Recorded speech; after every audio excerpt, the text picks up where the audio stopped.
Halo guys, selamat pagi, salam sejahtera. Saudaraku, saat ini saya akan menyampaikan penulisan angka dan lambang bilangan. Mengapa ini perlu saya sampaikan?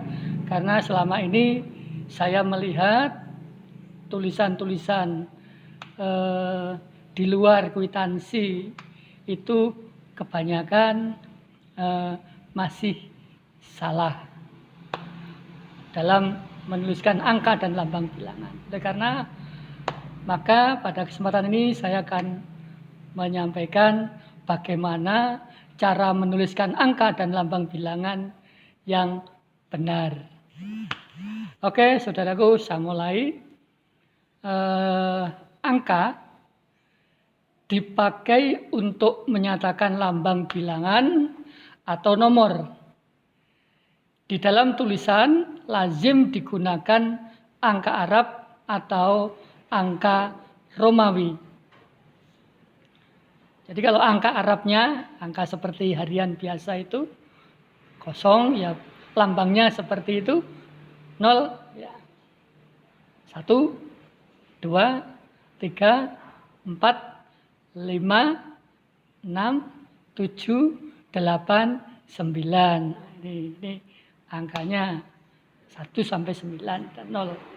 Kemudian kalau ditulis dengan angka Romawi, penulisannya mengikuti aturan seperti tersebut. Kalian perhatikan, angka Romawi 1 lambangnya seperti itu. Angka Romawi kedua, lambangnya ada dua huruf I kapital. Angka Romawi 3 ada 3 huruf I kapital. Angka Romawi 4 ada 1 huruf I kapital, kemudian huruf V kapital. Angka Romawi 5 huruf V kapital. Angka Romawi 6 huruf V kapital diikuti I kapital. Angka Romawi 7 huruf V kapital diikuti I kapital dan I kapital. Angka Romawi 8 diikuti ya huruf kapital V, kemudian I. Angka Romawi 9 huruf kapitalnya I sama X, ini lambangnya, lambang penulisan angka Romawi. Begitupun untuk Romawi 10, kemudian L menunjukkan angka Romawi, kalau ditulis angka Arab ya 50. C ini angka Romawi, kalau ditulis dengan angka Arab ya 100 atau 100. Angka Romawi D kalau ditulis angka Arab ya 500 atau 500. M ini 1000, V ini 5000, kemudian M besar ini 1 juta.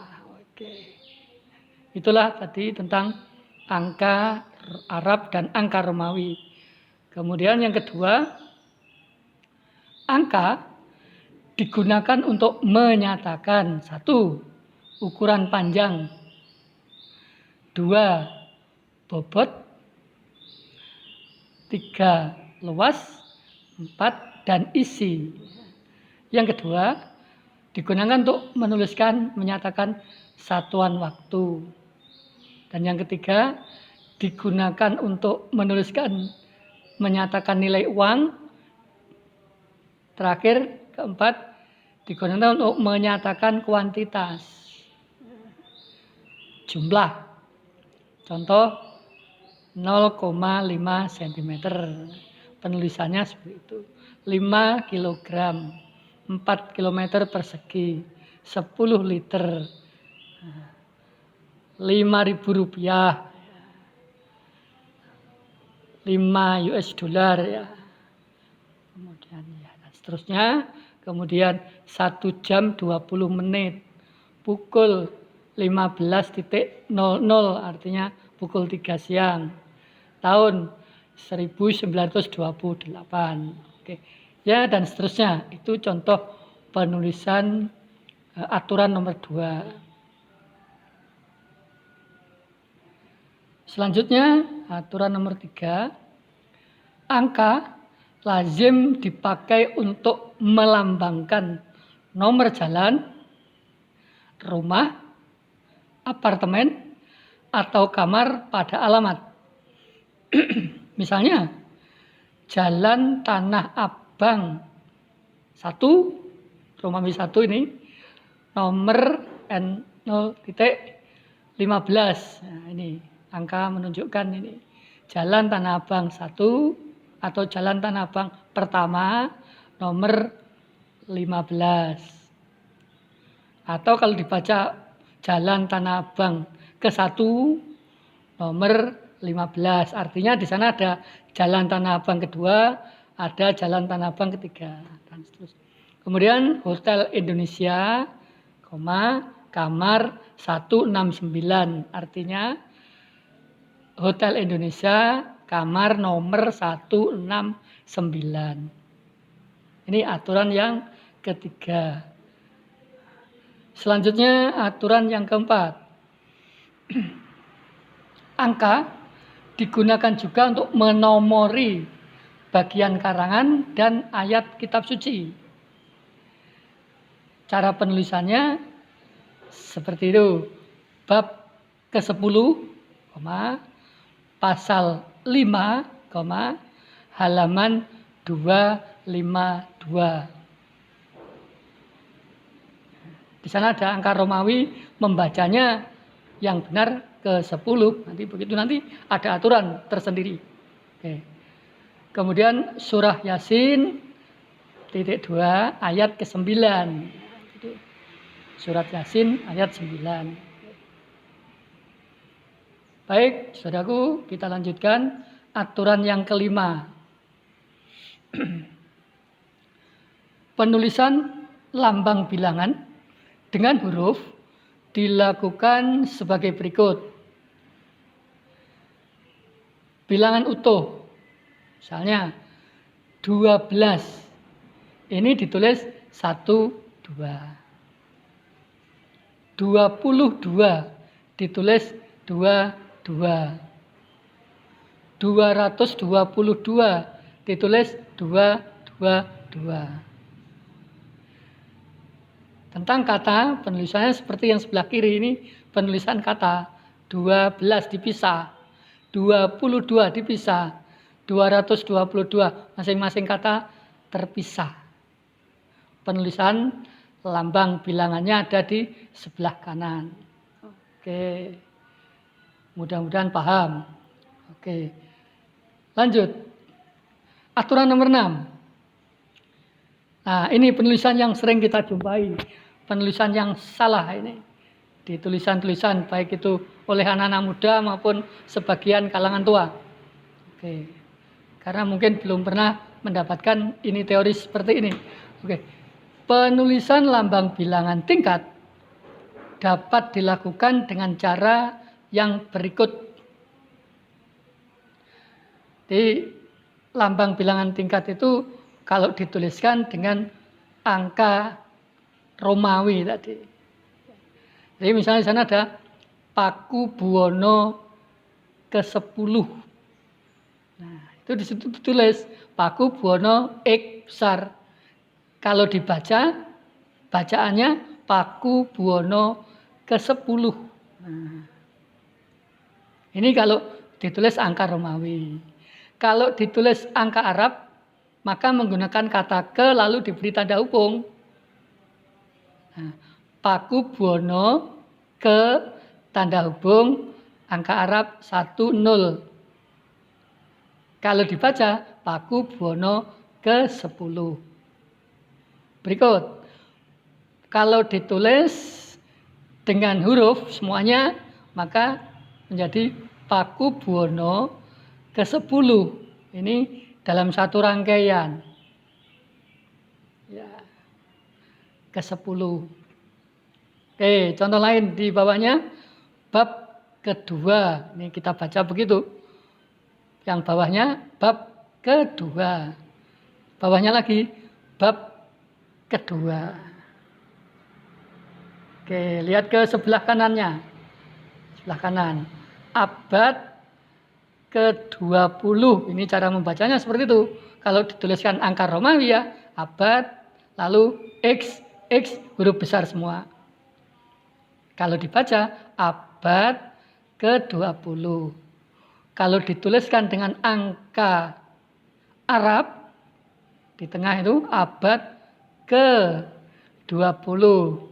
Setelah ke ada tanda hubung lalu diikuti dengan angka Arab. Kalau ditulis dengan kata-kata atau huruf semua menjadi abad ke-20. Begitu kan yang terakhir tingkat kelima,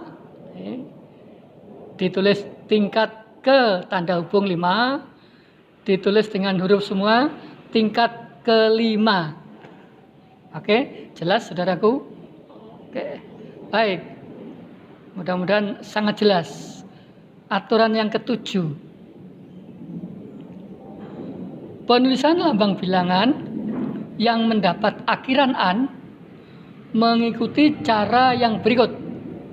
Lihat juga keterangan tentang tanda hubung bab 5 pasal E ayat 5. Ini ada di buku penulisan ejaan yang benar ini.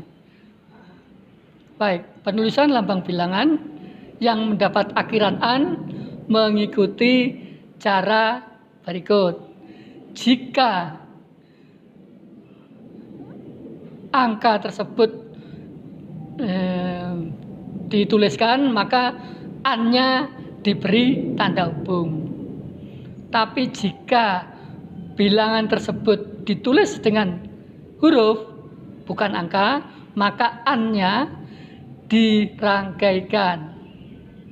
Saya ulang, kalau lambang bilangan tersebut ditulis dengan angka, maka imbuhan an didahului dengan tanda hubung. Sedangkan kalau bilangan tersebut ditulis dengan huruf, maka imbuhan an langsung dirangkaikan dengan kata bilangan tersebut. Contoh, yang warna kuning itu bila ditulis dengan angka, yang warna sebelah kanan yang hijau itu ditulis dengan huruf. Ya, coba kita baca tahun 50-an. Tulisannya kalau dengan angka 50 tanda hubung an. Kalau ditulis dengan huruf tahun 50-an ditulis dengan huruf semua. An-nya langsung bergabung. Contoh kedua, uang 5.000-an. Kalau ditulis dengan angka, maka tulisannya 5, 0, 0, 0, tanda hubung an. Tapi jika ditulis dengan huruf semua, ditulis 5.000-an. Semua pakai huruf dan an-nya langsung bersatu. Begitupun uang 5.000-an. Uang 5.000-an. Berarti ada 1.000 tanda hubung an kalau ditulis dengan huruf angka. Jika ditulis dengan huruf maka dirangkaikan. Uang 5.000-an. Oke. Mudah-mudahan jelas. Kemudian aturan yang ke-8. Lambang bilangan yang dapat dinyatakan dengan satu atau dua kata ditulis dengan huruf, kecuali jika beberapa lambang bilangan dipakai secara berurutan, seperti dalam perincian dan pemaparan. Saya ulang, lambang bilangan yang dapat dinyatakan dengan satu atau dua kata ditulis dengan huruf, kecuali jika beberapa lambang bilangan dipakai secara berurutan, seperti pada perincian dan pemaparan. Contoh 1. Amir menonton drama itu sampai 3 kali. Ditulis dengan huruf 3. Contoh kedua, ayah memesan 300 ekor ayam. Karena di situ angkanya hanya 1 saja, maka ditulis pakai huruf. Tapi kalau lebih dari 1, maka ditulis dengan angka. Misalnya di antara 72 anggota yang hadir, 52 orang setuju, 15 orang tidak setuju, dan 5 orang memberikan suara blanko. Angka-angka tersebut dituliskan dengan ini bilangan ya, bilangan tersebut ditulis dengan angka karena lebih dari 1 bilangan. 72, 52, 15, 5 semua ditulis dengan angka. Yang nomor 9, lambang bilangan pada awal kalimat. Ini hati-hati, ini sering salah ini. Lambang bilangan pada awal kalimat ditulis dengan huruf. Jika perlu, susunan kalimat diubah sehingga bilangan yang tidak dapat dinyatakan dengan 1 atau 2 kata tidak terdapat pada awal kalimat. Oke. Contoh, 15 orang tewas dalam kecelakaan itu. 15 ini dituliskan dengan huruf, bukan dengan lambang bilangan atau angka, karena tempatnya di awal kalimat. Bisa ulang, karena tempatnya di awal kalimat, maka angka tersebut dituliskan dengan huruf.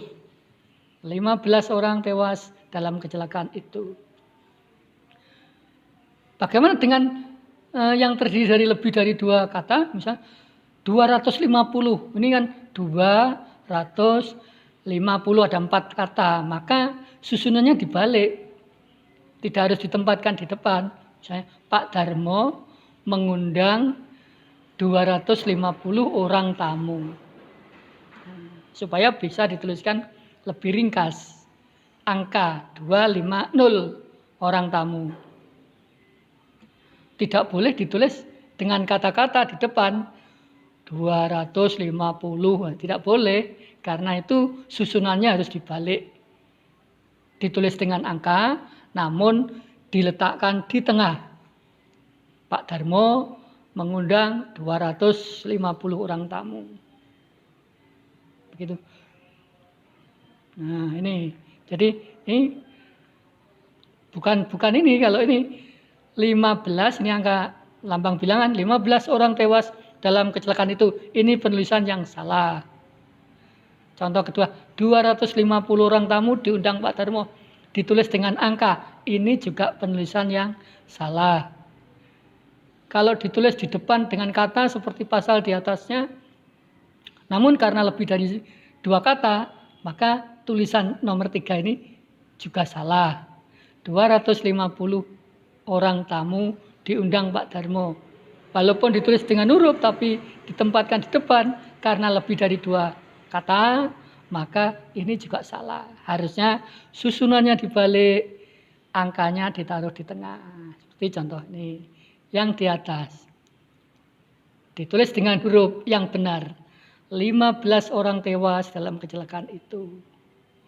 Bukan ditulis dengan angka seperti ini. 15 orang tewas dalam kecelakaan itu. Angka salah itu. Sudah jelas bedanya? Saudaraku, sudah jelas, mudah-mudahan sangat jelas. Nanti kita baca lagi 9 contoh, insya Allah akan lebih paham. Baik, lanjut. Aturan nomor 10. Angka yang menunjukkan bilangan utuh yang besar dapat dieja sebagian supaya lebih mudah dibaca. Angka yang menunjukkan bilangan utuh yang besar dapat dieja sebagian supaya lebih mudah dibaca. Jadi kalau kita menuliskan 120 juta, tidak mungkin kita menuliskan di kalimat itu 1, 2, 0, kemudian nolnya 6, terlalu panjang. Oleh karena itu bisa dieja atau ditulis dengan huruf.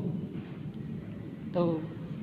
Kalau di kwitansi nanti ada keterangannya, tapi kalau ditulis di kalimat-kalimat biasa tidak perlu ada keterangan, langsung saja ditulis dieja. Contoh, perusahaan itu baru saja mendapat pinjaman 250 juta rupiah. Itu kalau ditulis menjadi 250 juta rupiah. Jadi jutanya tidak ditulis dengan angka 000, tidak, langsung dieja juta untuk lebih ringkas. Begitupun contoh yang kedua, penduduk Indonesia berjumlah lebih dari 120 juta orang. Ditulis 120 juta orang. Paham? Ini untuk mengeja karena agar angkanya tidak terlalu panjang. Oke. Aturan ke-11. Kita lihat aturan ke-11.